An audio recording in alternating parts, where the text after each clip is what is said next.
말씀 안에 하나님 은혜 안에 살도록 인도하심에 감사를 드립니다. 추석 명절 하나님 안에서 풍성하게 안전하게 보내게 하심에 감사를 드립니다. 이 모든 것이 주님의 것이며 모든 것이 주님의 은혜임을 고백하며 우리만 그것들을 누리는 것이 아니라 항상 나누는 삶이 되기를 원합니다. 세상을 살아가지만 나그네 된 삶을 항상 기억하게 하시고 죽을 때까지 그리스도를 닮기를 원합니다. 우리의 뜻을 구하는 게 아니라 하나님의 뜻이 무엇인지 항상 강구하며 그 뜻대로 살아가게 하옵소서. 성경 저자에게 임하셨던 성령 하나님, 오늘 우리 가운데도 임하셔서 하나님 말씀 들을 때 깨닫게 하여 주시옵소서. 아멘. 성령 하나님을 기대하며 살아기만 하신 예수님 이름으로 기도합니다. 아멘.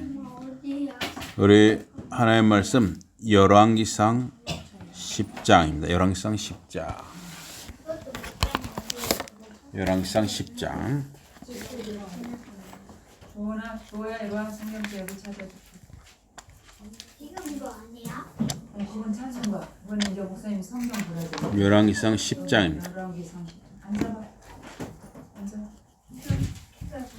응?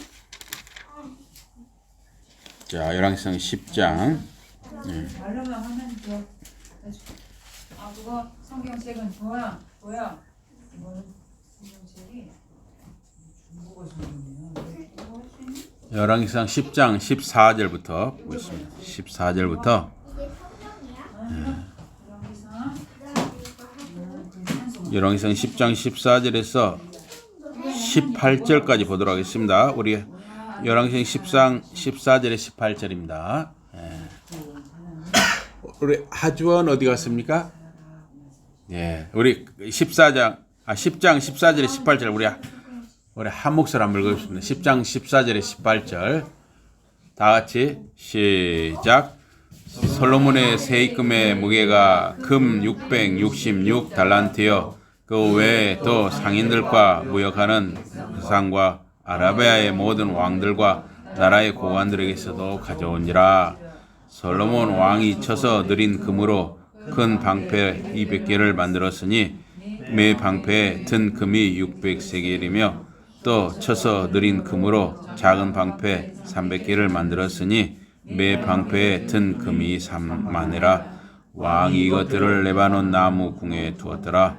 왕이 또 상하로 큰 보좌를 만들고 정금으로 입혔으니. 네, 다시 물어보겠습니다. 여기서 열쇠말, 그러니까 가장 중심이 되는 단어가 무엇입니까?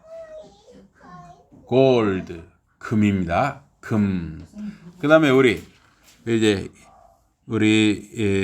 요한계시록 13장으로 가겠습니다. 요한계시록 13장. 요한계시록 13장.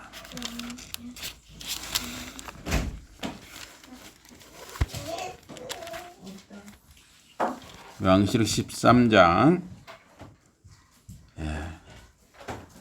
18절 한 절만 읽도록 하겠습니다. 누가 요한계시록 13장 18절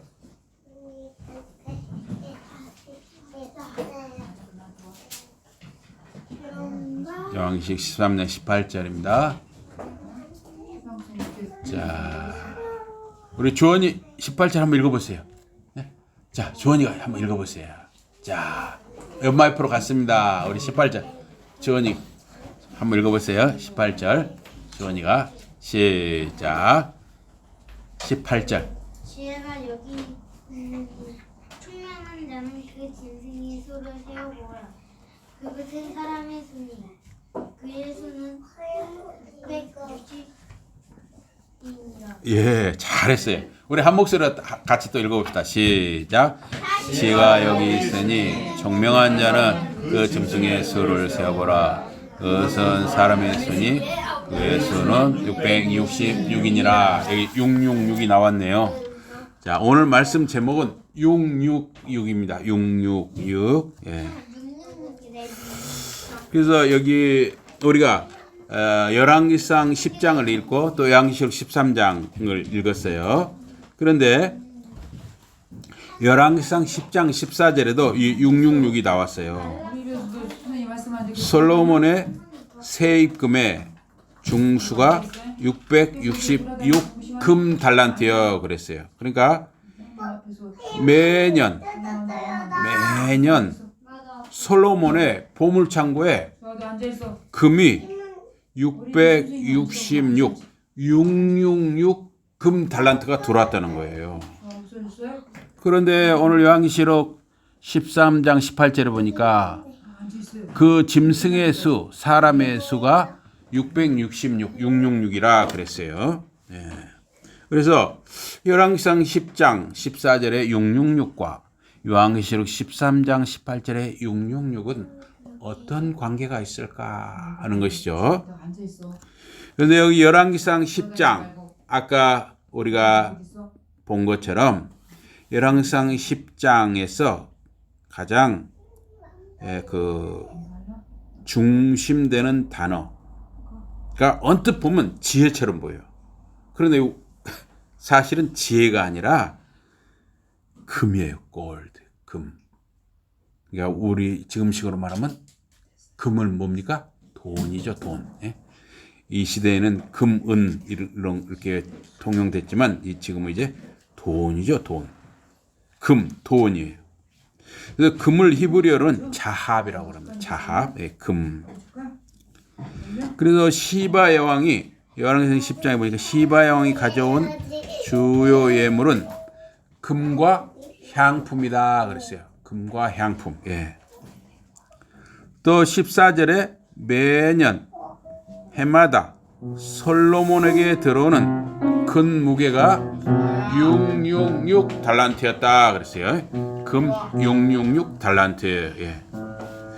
이 솔로몬의 연간 금 세수가 666 금 달란트였는데 이 666 금 달란트가 어떤 명목으로 들어왔는지 세금을 거뒀더니 금 666 금 달란트인지 어떤 명목인지는 좀 불확실합니다. 그런데 이 666 금 달란트를 오늘날 시세로 이렇게 계산을 하면 2015년 기준으로 하면 약 10억 달러 가치래요. 10억 달러. 10억 달러면 우리나라 돈으로 1조 3천억 원 가치예요. 1조 3천억 원. 그런데 1조 3천억 원이 매년 연말에 여러분 매년 연말에 1조 3천억 원이 통장에 들어온다고 생각해 보세요. 상상이 안 가는 거죠. 상상이 안 가는. 매년 연말에 솔로몬이 이 보물 창고에 1조 3천억 원 상당의 금이 들어오는 거예요. 금만 들어왔겠어요? 은은 또 더 많이 들어왔겠죠. 그러니까 이런 걸 생각하면 이 솔로몬이 누린 그 얼마나 그 부유했는가를 알 수가 있어요. 그래서 여기 나오는 이 열왕기상 10장 14절에 나오는 금 666 달란트와 여기 요한계시록 13장 18절에 666 짐승의 수, 사람의 수 666이 어떤 연관이 있을까 하는 것이죠. 요한계시록 13장 18절에 지혜가 여기 있으니 총명 있는 자는 그러니까 지혜 있는 자는 그 짐승의 수를 세어보라. 그 수는 사람의 수니 666이니라 그랬습니다.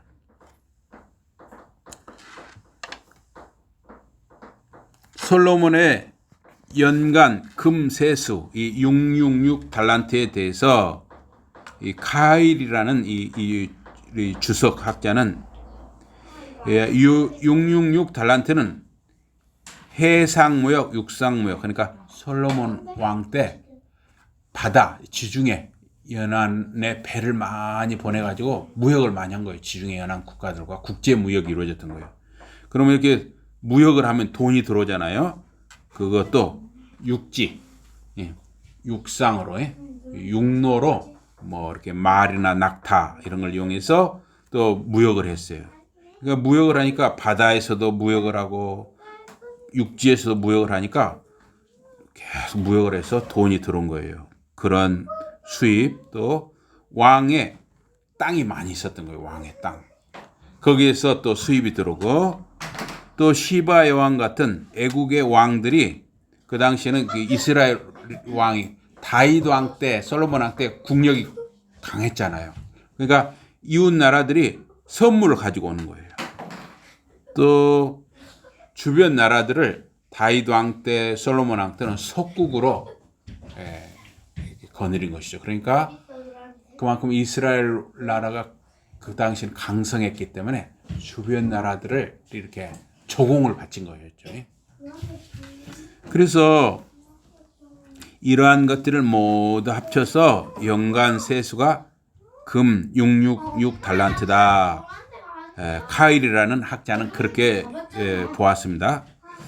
그래서 어쨌든 열왕기상 10장 전체의 주제요. 가장 중심되는 단어는 바로 금. 오늘날식으로 하면 돈이에요. 그래서 이제 요한계시록 13장 18절에 666이 누구를 가리키느냐? 666은 누구냐에 대해서 여러 가지 주장이 있어요. 그래서 대표적인 주장은 이 666은 로마 황제 네로를 가리킨다. 이 주장이 가장 좀 설득력 있게 받아들여집니다.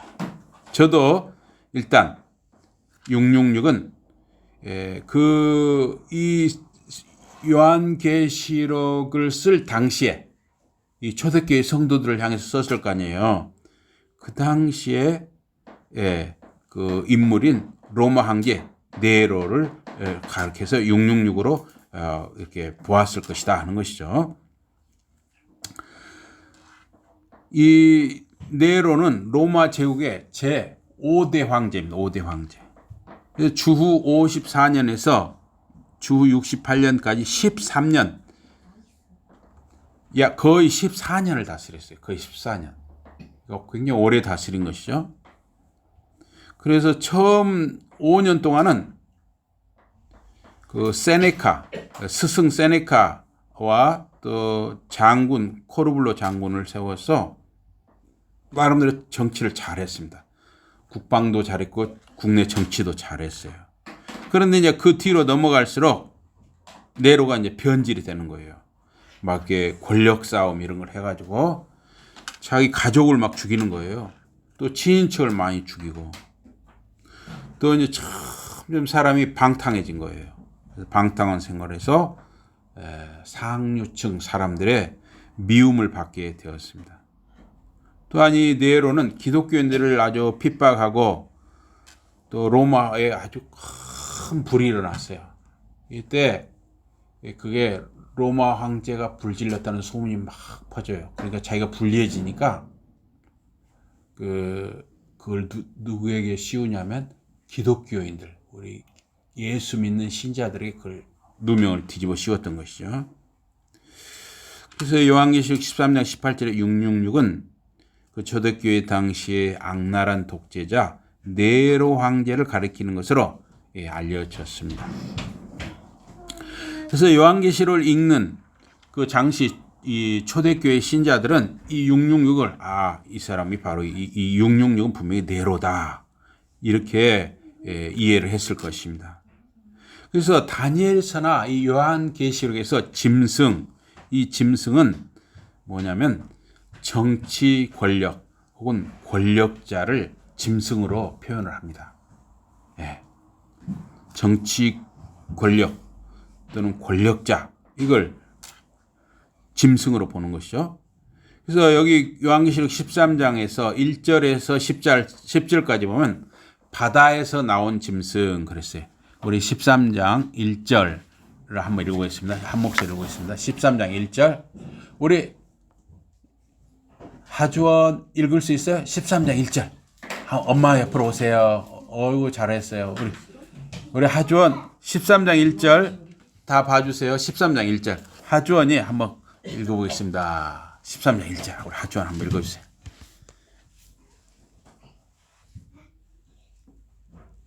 13장 1절 시작. 내가 보니 바다에서 한 짐승이 나오는데 뿔이 열려요. 머리가 7이라는 그 뿔에는 열 왕관이 있고 그 머리들에는 신성모독하는 이름이 있더라. 잘했어요. 잘했어요. 이 신성모독이라는 것은 하나님을 회방한다 이거야. 하나님을 욕되게 하는 이름들이 있었다는 거야. 근데 이 짐승이 어디서 나왔어요? 바다에서 나왔다 했어요. 그래서 이 바다는 성경에서 뭘 가리키냐면 혼돈한 세상, 이 어지러운 세상을 가리켜서 이 바다라고 하는 겁니다. 그래서 성경에서 이 바다는 이 혼돈된 세상, 이 죄악된 세상, 이 어지러운 세상을 뜻할 때 바다를 그렇게. 근데 바다에서 짐승이 나왔다 하는 거죠. 그래서 이거는 바다에서 나온 짐승은 로마 제국을 가리키는 것입니다. 로마 제국, 그 당시 로마 제국. 왜냐하면 로마 제국의 지중해 연안에 뭐 유럽, 아시아까지 다 로마 제국이 다 식민지로 장악을 하고 있어요. 로마 제국이 자기들 마음대로 권력을 휘둘렀던 거예요. 또 로마 제국을 대표하는 황제, 로마 황제는 정말 자기를 신으로 여기고 사람들에게 신처럼 로마 황제를 이렇게 신으로 섬기도록 했던 것이죠. 그러니까 그 권력이라는 것은 정말 상상하기 어려운 큰 권력을 가졌고 자기 마음대로 했던 것이죠. 그냥 사람 하나 죽이는 건 일도 아니었던 것이죠. 그만큼 무서운 권력으로 휘둘렀어요. 그래서 이 또한 이 13장 여기 13장 11절에서 18절에 육지에서 나오는 짐승이 나와요. 13장 11절에 18절에 오면 자 우리 11절으로 한 목소리로 같이 읽어보겠습니다. 11절 한 목소리로 읽겠습니다. 시작. 내가 봄에 또 다른 짐승이 땅에서 올라오니 어린 양같이 두 뿔이 있고 용처럼 말을 하더라. 여기 보면 땅에서 올라왔다 했죠. 땅에서 짐승이 올라왔다 했잖아요. 육지에서 올라왔잖아요. 아까는 바다에서 올라왔는데 이번은 육지에서 올라왔어요. 땅에서. 그래서 여기 육지에서 올라온 짐승은 바로 아까 바다에서 올라온 짐승의 대리자라는 거예요. 그러니까 로마 제국이 있고 로마 제국도 하나의 짐승이고 그 로마 제국을 대리하고 대표하고 다스리는 자가 또 짐승이라는 것이죠. 그래서 짐승의 대리자, 즉 로마 제국 대리자, 로마 제국의 황제 네로는 그리스도인들, 예수 믿는 신자들을 핍박하는, 박해하는 그런 사탄의 화신이었던 것이죠. 그래서 모든 이 악한 세력, 악한 권력의 뒤에는 이 사탄이 있다는 것이죠. 물론 그 위에서 가장 높은 곳에는 누가 계십니까? 하나님이 계시죠. 그러니까 사탄이 아무리 자기가 이렇게 마음대로 하려고 그래도 결국은 하나님의 섭리와 그 하나님의 다스림 속에 사탄도 들어있는 거예요. 때가 될 때까지는 하나님이 정하신 때가 될 때까지는 사탄이 그렇게 활동을 하는 것이죠. 그래서 주후 64년 주 64년에 로마에 큰 불이 났습니다. 그래서 이제 이 주 64년에 큰 불이 났는데 이 네로 황제가 불을 냈다는 소문이 퍼져서 그 당시 네로는 어떤 생각을 가졌냐면 그 높은 곳에서 궁전이 높은 곳에서 이렇게 로마 시내를 이렇게 쳐다보니까 로마 황제는 갈수록 이제 눈이 높아질 거 아니에요. 무서워 불의 권력을 휘두르니까. 보니까 딱 쳐다보니까 자기 마음에 안 드는 거예요. 이 로마 시내 시가지가 마음에 안 드는 거예요. 좀 뭔가 자기가 볼 때 구질구질하게 보이는 거예요.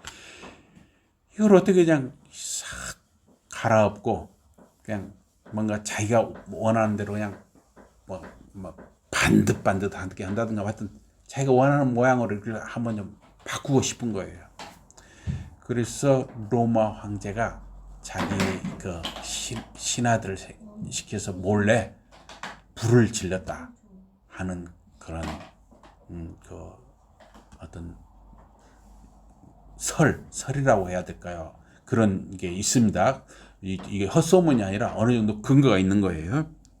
그런데 일단 불이 동시다발로 막, 예를 들어서 서울 시내 큰 도시인데 동시다발로 말입니다. 새벽에 한 200명을 사람을 풀어가지고요. 서울 시내에 한 200군데에 동시다발로 불이 난다고 생각합니다. 어마어마하게 큰 불이 날 거예요. 그런 식으로 로마 그 시내에 그런 불이 동시다발이니까 그냥 불이 그냥 도저히 끌 수 없을 만큼 걷잡을수 불이 일어난 거예요. 그러니까 그 당시 소방시설도 잘 안 돼 있고 또 대부분 뭘로 지었겠어요? 나무라든가 풀이라든가 흙 이런 것을 주 재료로 썼을 거란 말이에요. 물론 돌이라든가 쇠를 쓴 것도 있지만 대부분은 나무나 풀이라든가 흙 이런 거예요. 이거 얼마나 잘 타겠어요. 그것도 얼마나 많은 사람들이 죽었겠습니까? 그러니까 이제 여론이 나빠지는 거예요. 네로가 자기 수하를 시켜서 불을 질렀다. 이러니까 자기가 여론이 나빠지니까 다급해지잖아요. 그러니까 지금식으로 하면 가짜 뉴스를 만들어 가지고 이거는 예수 믿는 자들이 불을 지른 것이다. 이렇게 해서 예수 믿는 사람들을 핍박하기 시작했던 것이죠. 각 시대마다 그리스도를 대적하고 그리스도인을 핍박하는 세력 혹은 권력, 즉 적그리스도가 있는 거예요. 그리스도를 대적하는 세력이 어느 시대나 있는 거예요. 그러므로 이 666은 적그리스도의 상징적인 숫자라고 할 수가 있는 것입니다. 현재 여러분 아시다시피 러시아 우크라이나가 지금 전쟁 중인데 벌써 이제 2년이 가까워 오고 있어요. 2년. 근데 지금 언제 끝날지도 모른다는 거예요. 이게 또 이제 우리 생각지도 않게 끝날 수도 있지만 이게 장기전으로 갈지 언제 끝날지 모르는 거예요. 그런데 이 우크라이나에 있는 이 그리스도인들, 우크라이나의 예수를 믿는 사람들은 어떻게 생각하겠어요? 적그리스도를 누구로 생각하겠어요? 러시아의 푸틴을 적그리스도로 보겠죠. 제가 우크라이나에서 신앙생활을 하더라도 적그리스도는 푸틴이다 이렇게 보았겠죠. 저도 그렇게 생각할 수밖에 없겠죠. 북한에서도 마찬가지. 북한에도 지하교회가 있어요. 지하교회. 숨어서 예배 드리는 사람들이 북한에 있단 말이에요. 실제로. 그럼 북한에서 예수 믿는 사람들은 어떤 생각을 하겠어요? 자기들의 자유로운 신앙을 억압하고 억누르는 사람이 누구겠어요? 김정은 권력자죠. 그럼 김정은이 북한에서는 적그리스도가 되는 것이죠. 또 이 요한계시록 13장 18절로 보면 666이 된 것이다 하는 것입니다. 21세기 즉 2023년을 사는 오늘의 신자들에게 이 666은 무엇이냐? 신자가 예수 그리스도 안에서 말씀과 기도로 성령의 인도함을 받으며 사는 것을 방해하는 것이 무엇인가? 여러분 한번 곰곰이 생각해 보십시오. 내 믿음, 내 신앙생활을 방해하는 것이 무엇이냐? 내가 말씀을 가까이 하고 기도를 열심히 하는 것을 방해하는 것이 무엇인가 한번 생각해 보십시오. 오늘날 신자가 신자답게 사는 것을 방해하는 것은 대표적인 것이 바로 돈이라고 할 수가 있습니다. 그래서 경제적으로 여유가 있는 사람, 먹고 살만 한 사람, 별로 먹고 사는데 걱정이 없는 사람은 대개 간절한 마음으로 주님을 사모하기 어려워요. 주님을 사모하지 않습니다. 말씀을 가까이 하지 않습니다. 왜? 지금 계좌에 돈이 막 수천만 원, 수억, 수십억, 수백억 들어있으니 내가 고생스럽게 왜 예수를 믿느냐 이렇게 생각하게 된다는 것이죠. 돈 때문에 신앙 양심을 파는 사람, 권력의 시녀가 되는 사람, 명예에 눈이 어두워진 사람, 이런 사람들이 많죠. 또 쾌락으로 인생을 망치는 사람도 많아요. 이 666은 돈, 쾌락, 명예 등 주님을 섬기고 말씀과 기도를 힘쓰는 것을 방해하는 어떤 것이에요. 그러니까 지금 나의 신앙생활에 방해가 되는 것이 무엇이냐 한번 가만히 생각해. 그것이 바로 여러분의 666이 될 수가 있는 것이죠. 이거는 각 신자의 삶의 정황과 형편에 따라서 그 666은 다 달라질 수도 있는 것이죠.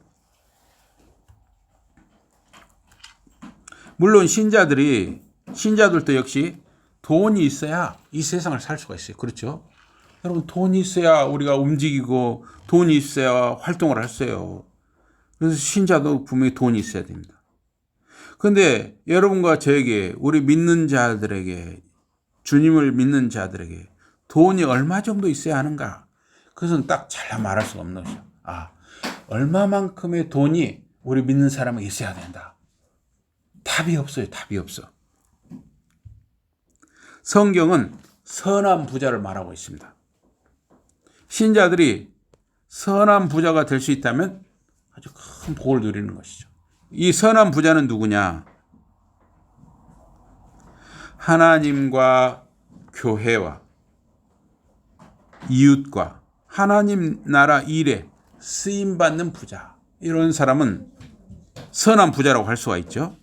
그래서 구약 다윗 시대에 여러분 구약 다윗 시대에 선한 부자는 누구였을 것 같아요? 저는 구약에서 아주 대표적으로 선한 부자는 바르실레로 생각합니다. 바르실레. 다윗 왕이 아들 압살롬의 반란으로 피난길에 올랐어요. 그래서 다윗 왕이 이제 피난 중에 있을 때 다윗 왕 일행에 먹을 것, 쓸 것을 이 바르실레 가문에서 공급을 했습니다. 또 이제 압살롬이 죽고 그 반란이 평정되었을 때 다윗 왕이 다시 왕궁으로 들어갈 때 바르실레는 자기 아들 기맘을 이렇게 추천을 했어요. 그러니까 이 바르실레라는 사람은 물질적으로도 많은 부를 축적했고 또 그것을 결정적인 순간에 하나님의 나라를 위해서 그것을 잘 사용해서 다윗 왕가의 다시 원상 회복을 돕는데 결정적인 역할을 한 사람이 바로 바르실레라는 분이에요. 또한 바르실레는 이렇게 부를 축적해서 선한 일에 썼을 뿐만 아니라 자기들의 자녀 교육을 잘했어요.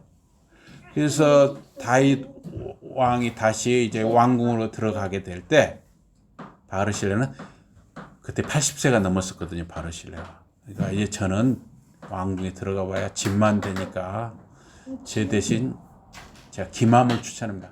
자기 아들 기맘이 있었어요. 그런데 여러분 예를 들어서 여러분의 자녀들을 예를 들어 청와대나 어디 삼성 이런 데서 지금 오라고 한단 말이에요. 그런데 준비가 안 돼 있으면 어째요? 못 가는 거죠. 지금 청와대나 예를 들어서 삼성 이런 데서 여러분의 자녀를 불러요. 그런데 평소에 여러분 자녀들이 교육이 안 돼 있고 준비가 안 돼 있으면 어째요? 못 가는 거죠. 그러나 어때요? 이 바르실레 가문은 자기 아들이 벌써 준비가 돼 있던 거예요. 신앙적으로도 준비가 돼 있고 학문적으로도 준비가 돼 있고 건강도 준비가 돼 있고 나름대로 여러 가지로 기맘이라는 사람이 준비가 되니까 다윗 왕과 가문에 가서 대대로 바르실레, 기맘 또 그 자자손손이 다윗 왕가의 아주 귀하게 쓰임받는 신하가 되었어요. 중요한 역할을 하는 신하가 되었던 것이죠. 신약에 오면 여러분 선한 부자가 누가 있을까요? 신약에 오면 신약에서 저는 이분이 선한 부자라고 생각합니다. 한번 말씀해 보십시오. 생각나는 뭐 없습니까? 바나바. 예? 바나바는 이 선한 부자였습니다. 이 바나바는 부자로서 자기의 밭의 일부를 팔아서 교회에 바쳤습니다. 그래서 교회는 그 물질로 가난한 과부들에게 빵을 나눠주는 일을 했어요. 예. 또 바나바는 물질뿐만 아니라 영적으로도 잘 준비가 돼 있었어요. 물질적으로도 바나바는 준비가 돼가지고 또 영적으로도 준비가 돼서 바나바는 이 전도하는 일에 굉장히 신경을 썼어요. 그래서 영적으로 육적으로 바나바는 잘 준비가 된 사람이었습니다. 그렇게 또 쓰임을 받았죠. 또한 이 신약에서 이 아리마대 요셉과 니고데모도 선한 부자였어요. 영적으로나 육적으로 이 아리마대 요셉이나 니고데모는 준비가 된 사람들이었어요. 그래서 주님을 장사하는 일에 물질을 내어서 섬겼습니다. 또 아리마대 요셉은 자기가 들어갈 무덤을 주님을 장사하는 일에 내어드렸습니다. 그래서 여러분 모두 선한 부자가 되시기를 바랍니다. 선한 부자가 되기 위해서는 이 성경의 바르실레나 신약의 아리마대 요셉, 니고데모, 바나바처럼 선한 부자가 되려면 여러분들이 영적으로 준비가 돼야 돼요. 영적으로도 여러분들이 훈련이 돼야 될 뿐만 아니라 또 물질적으로도 여러분이 준비가 돼야 하는 것이죠.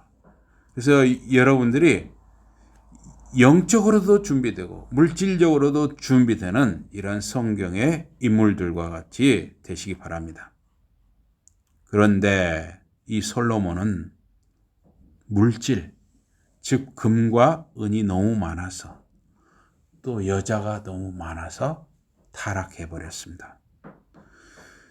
아까 말씀드린 대로 솔로몬의 세입금액 매년 뭐 연말에 들어왔는지 연초에 들어왔는지 모르는데 매년 들어오는 세입금이 금만 들어왔어요. 은도 들어오고 여러 가지 들어왔겠죠.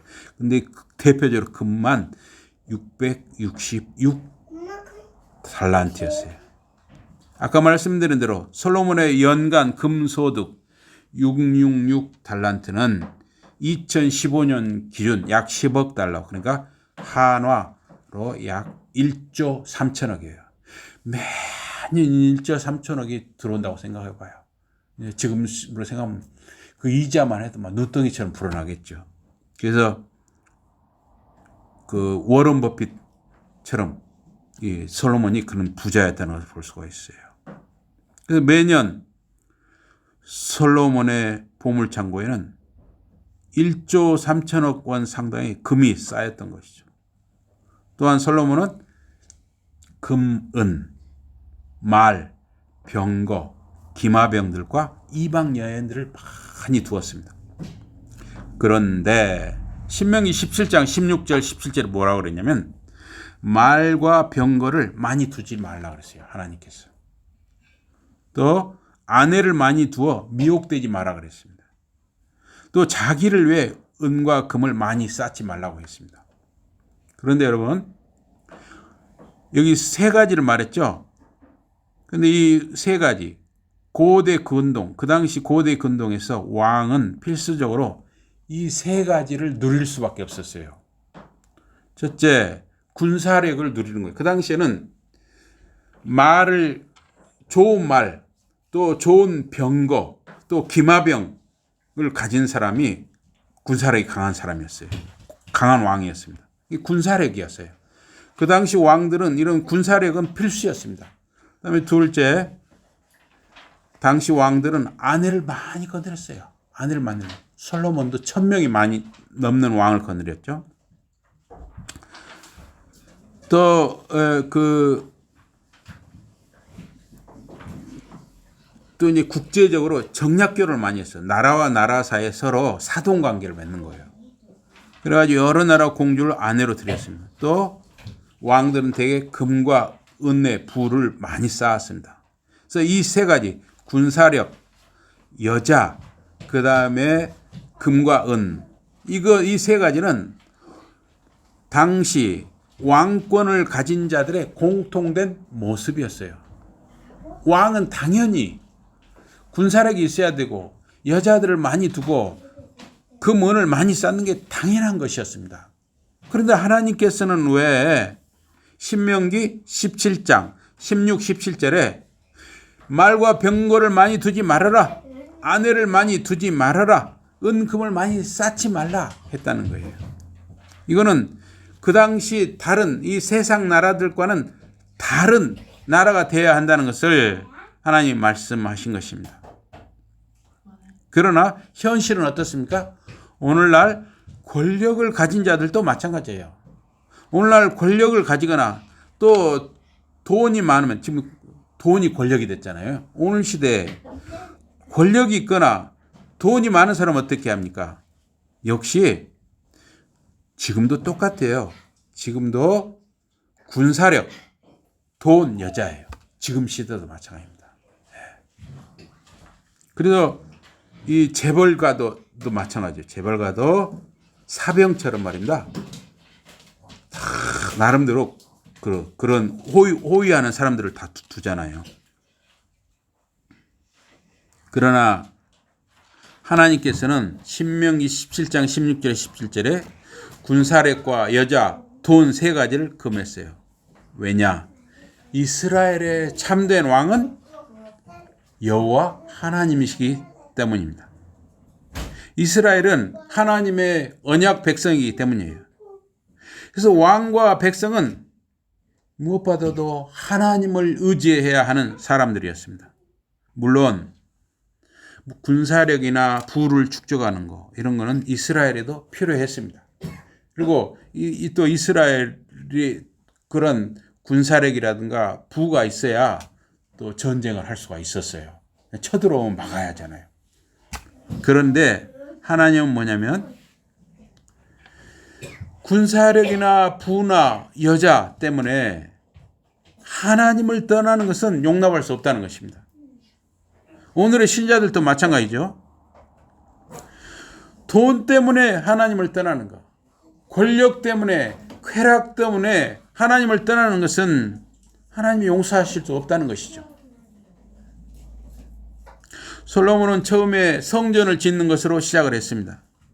그러나 지나치게 금과 은, 물질을 쌓고 1000명이 남는 아내들, 이방 여자들을 들이고 토목과 건축에 백성들을 오랜 기간 동원해서 괴롭게 했습니다. 지금처럼 정당하게 월급을 주는 것도 아니고 그냥 거의 먹을 거나 입을 거 정도 해결해주고 그냥 강제 동원하다시피 해서 그 토목 건축 사업을 했단 말이죠. 그러니까 얼마나 백성들이 괴로웠겠어요. 말과 병거를 많이 두고 무역과 물질을 쌓는데 관심을 기울였습니다. 이방 여인들의 풍속을 따라서 우상 숭배에 빠져서 타락했습니다. 여기 성경에 보니까 솔로몬 왕이 말씀을 연구하고 말씀을 가르치고 하나님을 예배하는 일을 그런 데다 관심을 기울였다 하는 말이 없어요. 솔로몬 왕은. 사실은 왕은 말씀을 연구하고 자기가 못하면 자기의 제사장이라든가 그 서기관들 이런 사람들을 세워서라도 말씀을 연구하고 가르치고 하나님을 예배하는 일을 해야 되는데 그런 말이 없어요. 솔로몬 왕은. 신자들은 무슨 일을 하든지 가난하든 부자이든 다 하나님과 예수 그리스도의 증거자로 사는 것입니다. 여러분과 제가 살아가는 그 자리에서 우리는 가난하든 부요하든 다 예수 그리스도의 증거자로 살아가고 있는 것입니다. 계시록 13장 18절 666 숫자와 솔로몬의 금 666 달란트는 그래서 서로 어떤 연계성을 갖는 것으로 볼 수가 있는 것입니다. 솔로몬의 처음은 선했지만 나중에는 불순종으로 적그리스도로 타락한 것입니다. 처음은 하나님의 성전을 짓고 지혜로 백성을 다스렸습니다. 한 예를 들면 한 아기를 두고 두 여인이 서로 자기 애라고 다투었습니다. 그러니까 두 여인이 잠을 자다가 한 여인이 아마 뭔가 좀 잘못된 여인이죠. 어떻게 해서 아기를 이렇게 잘못해서 아기가 깔려 죽은 것 같아요. 예? 술을 마시고 여자가 잠을 들었는데 어쩐지 어쨌든 그래가지고 다음날 보니까 한 애는 죽어 있고 한 애는 살아 있단 말이에요. 그 새벽에 또 이 여자가 바꿔치기를 한 거예요. 서로 네 얘기다 내 얘기다 해서 막 다툼이 일어난 거예요. 그래서 이걸 판결이 안 나는 거예요. 그래서 그걸 솔로몬 왕에게 왔어요. 솔로몬에게 두 여자가 그 살아있는 아기를 데리고 왔어요. 판결이 안 나니까 솔로몬이 신하에게 칼을 고자하라 해서 이 아기를 반으로 잘라서 둘이 나눠줘라. 둘이 싸우니까 나눠줘라. 그러자 어떻게 됐어요? 진짜 아기 엄마가 가슴이 불붙는 것 같아요. 자기 애가 죽을 수 없잖아요. 그러니까 울며 불며 제발 애를 죽이지 말고 저 여자에게 주세요. 저는 필요 없습니다. 애기 울부짖어요. 그러니까 솔로몬이 그 진짜 엄마에게 아기를 돌려주도록 했던 것입니다. 이렇게 솔로몬의 통치 초기 모습은 그리스도의 모형과 같았습니다. 그러나 점차적으로 시간이 흐르면서 은과 금, 돈을 쌓고 말과 병거, 군사력을 많이 두고 이방인 여자들을 1000명이 넘도록 거느리고, 여러분 사람 말입니다. 나이가 들수록 점점 남자가 여자를 이길 수 없는 것이에요. 나이가 들수록. 그런데 1000명이 넘는 여자들을 솔로몬이 어떻게 이기겠어요? 결국은 이방 여인들이 하자는 대로 솔로몬은 점점 우상 숭배에 빠질 수밖에 없었습니다. 그래서 열왕기상 11장 7절 8절에 보면 제가 읽겠습니다. 모압에 가증한 그모스를 위하여 예루살렘 앞 산에 산당을 지었고 또 암몬 자손에 가증한 몰록을 위하여 그와 같이 하였으며 제가 또 이족 후비들을 위하여 다 그와 같이 한지라. 저희가 자기의 신들에게 분향하며 제사하더라. 이방 여인들이, 수많은 이방 여인들이 자기들의 고향집에서 섬기던 그 신들을 다 갖고 온 거예요. 그래가지고 다 솔로몬을 조르는 거예요. 왕이시여, 제가 고향집에서 하던 대로 저도 여기다 산당을 지어주세요. 여기다가 이 우상을 섬기는 그 우상을 여기다 세워주세요. 너도 나도. 솔로몬이 거기 완전히 그 우상의 그 혼합 종교에 빠져버린 거예요. 솔로몬은 처음에는 그리스도 모형처럼 행했습니다. 그러나 점점 시간이 흐를수록 군사력, 금과 은, 돈을 의지하고 이방 여인들과 그 풍속을 따랐습니다. 결국은 솔로몬이라는 사람은 적 그리스도의 화신으로 변하고 말았습니다. 바로 솔로몬이 666의 모델이 되고 말았던 것입니다.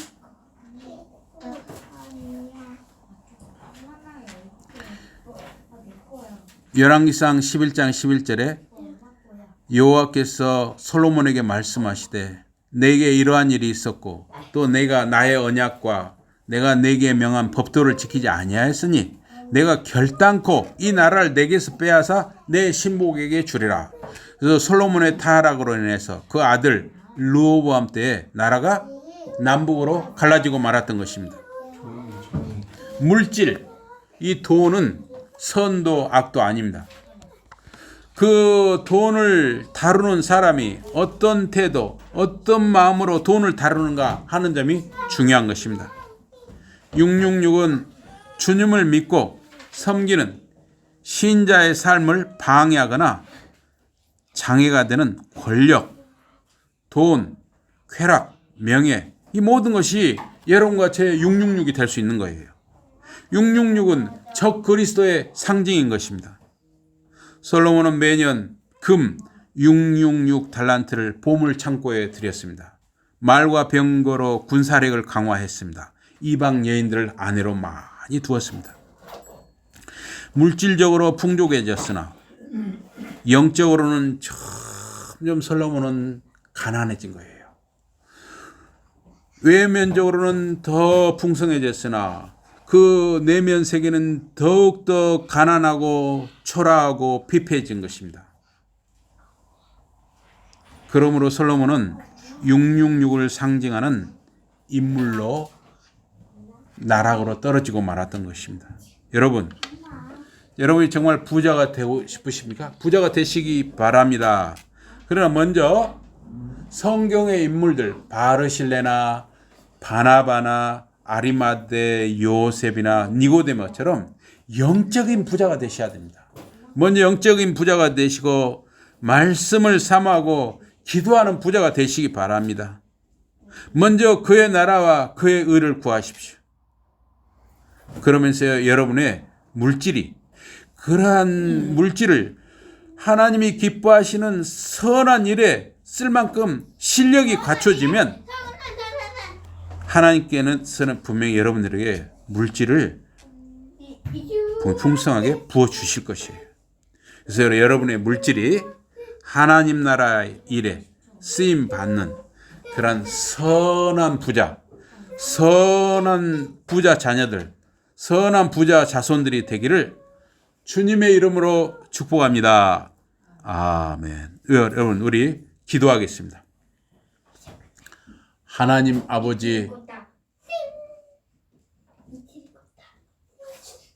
우리가 정말 살아가면서 하나님을 가까이 하는데, 말씀과 기도로 거룩해지는데 방해가 도는 요소들, 또 유혹을 받고 흔들리는 요소들이 너무나 많은 이 시대에 우리가 살고 있습니다.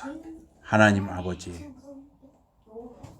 먼저 그의 나라와 그의 의를 구하는 우선순위가 하나님 앞에서 분명하게 세워지는 그러한 사람들이, 저희들이 그러한 사람들이 되도록, 그렇게 세워지도록 하나님, 저희들 한 사람 한 사람과 가정 자녀들 자손들을 붙들어 주시고 은혜를 베푸시고 긍휼히 여겨 주시옵소서.